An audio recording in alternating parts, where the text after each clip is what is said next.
Question number 18 क्या है हमारा, किसी एपी के चौथे और आठवें पदों का योग कितना है, 24 है। यानी कि कोई एपी दिया हुआ है जिसका चौथा यानी कि फोर्थ और एट्थ टर्म का जो सम है वो कितना है, 24 है, और छठे और 10वें पद यानी सिक्स्थ और 10th टर्म का जो सम है योग कितना है, 44 यानी कि 44 है। तो हमें क्वेश्चन क्या बताना है कि इस एपी के प्रथम 3 पद निकाली, यानी कि फर्स्ट 3 टर्म निकाली, यानी कि A1 A2 और A3 हमें निकालना है। इसके निकालने के लिए हमें क्या चाहिए, A और D का वैल्यू निकालना होगा।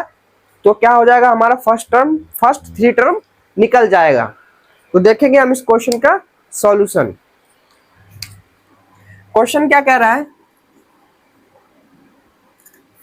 क्वेश्चन क्या कह रहा है, चौथे और आठवें पदों का योग, यानी कि A4 और 8 यानी कि A8, इन दोनों का सम कितना है, 24 है। क्या है, 24 है। जब हम इसको सॉल्व करेंगे, A4 को क्या लिख सकते हैं, A प्लस 3D, ठीक है, A plus 3D plus A8 को क्या लिख सकते हैं, A प्लस 7D, ठीक है, A प्लस 7D बराबर कितना है, यहाँ से ये 24 के बराबर है। ए भी प्लस का है, ये भी प्लस का है, तो ए और एक क्या हो गया, 2A plus 3D plus 7D यानी कि 10D बराबर 24। यहां से आ गया है, इसको मान लेते हैं इक्वेशन फर्स्ट। ठीक है, फिर क्या कह रहा है, छठे और 10वें पदों का योग, यानी कि देखेंगे हम दोबारा से, छठे पद यानी कि A6 और A10, ठीक है, A10 का सम कितना है, 44। A6 को क्या लिख सकते हैं हम, A plus 5D plus A10 को क्या लिख सकते हैं, A प्लस 9D बराबर 44। A प्लस का है, सारा प्लस कर देंगे तो 2A plus 5D plus 9D, 9 5 14, 14D बराबर 44। ठीक है, इसको मान लेते हैं हम इक्वेशन सेकेंड। अब क्या करेंगे हम, समीकरण 2 में से समीकरण 1 को अगर हम माइनस कर देंगे तो हमारा यहां से D का वैल्यू निकल जाएगा। कैसे देखेंगे, क्योंकि जब हम 2A में से 2A माइनस करेंगे तो ये कैंसिल हो जाएगा, 14 में से 10 घटाएंगे तो 4D बचेगा, तो यहां से D का वैल्यू निकल जाएगा। लिखेंगे हम क्या, समीकरण 2 में से समीकरण 1 को घटाने पर, समीकरण 2 में से समीकरण 1 को घटाएंगे। समीकरण 2 क्या हमारा, 2A प्लस 14D बराबर 44। समीकरण 1 क्या है, 2A प्लस 10D बराबर 24। इसको क्या करेंगे हम, माइनस करेंगे। जब भी हम इक्वेशन में माइनस करते हैं तो नीचे वाले का क्या होता है, साइन चेंज हो जाता है। अगर प्लस का है तो माइनस में, माइनस का है तो प्लस में।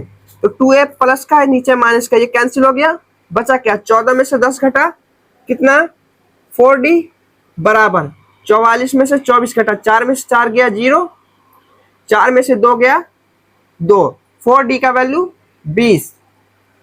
ठीक है, यहां से क्या आया, 4D बराबर 20।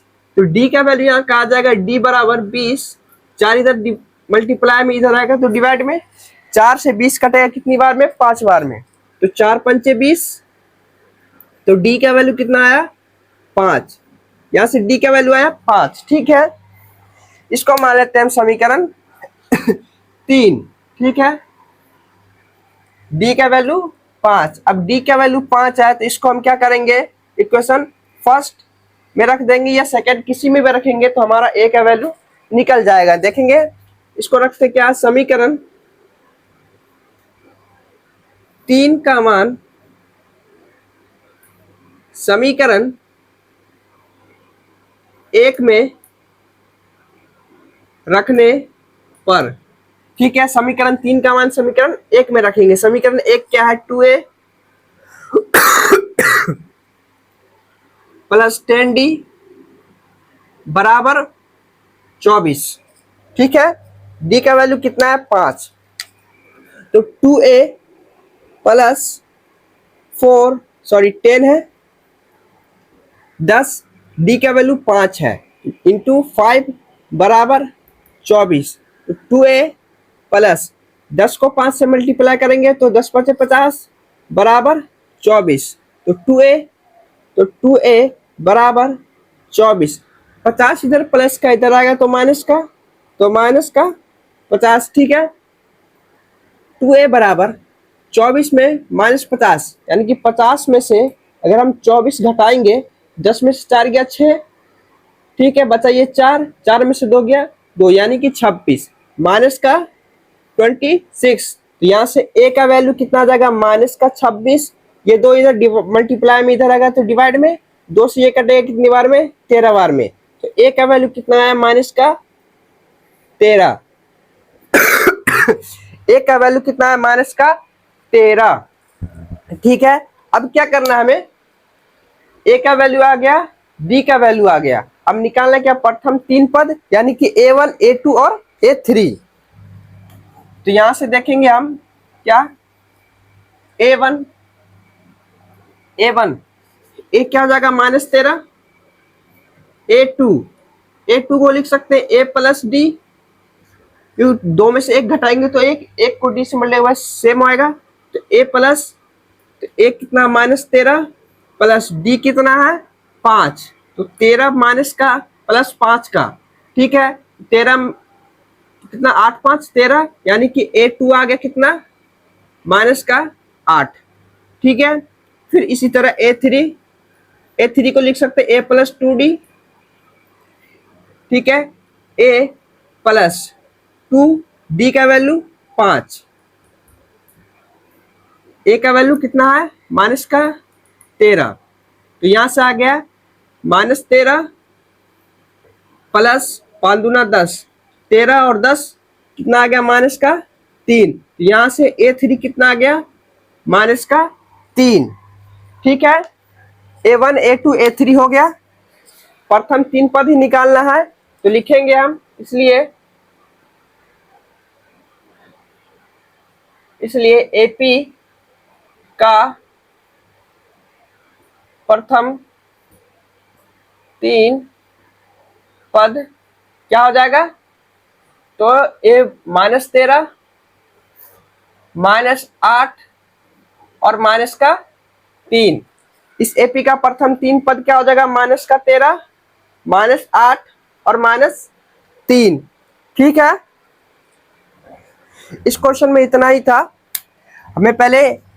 हमें गिवन था चौथा और 8वां पद, फिर छठा और 10वां पद, यहाँ से हमने एक क्वेश्चन बनाया और एक इक्वेशन में से दूसरे क्वेश्चन को माइनस किया, तो हमारे d का वैल्यू निकला। d के वैल्यू को हम इक्वेशन फर्स्ट या इक्वेशन सेकंड किसी में भी पुट करेंगे तो हमें a का वैल्यू निकलेगा, तो a का वैल्यू आया, इसी से हमने क्या निकाला, a1 a2 और a3, ठीक है।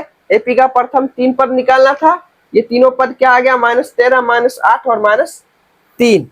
आज की क्लास में इतना ही, मिलते हैं नेक्स्ट वीडियो में क्वेश्चन नंबर 19 से।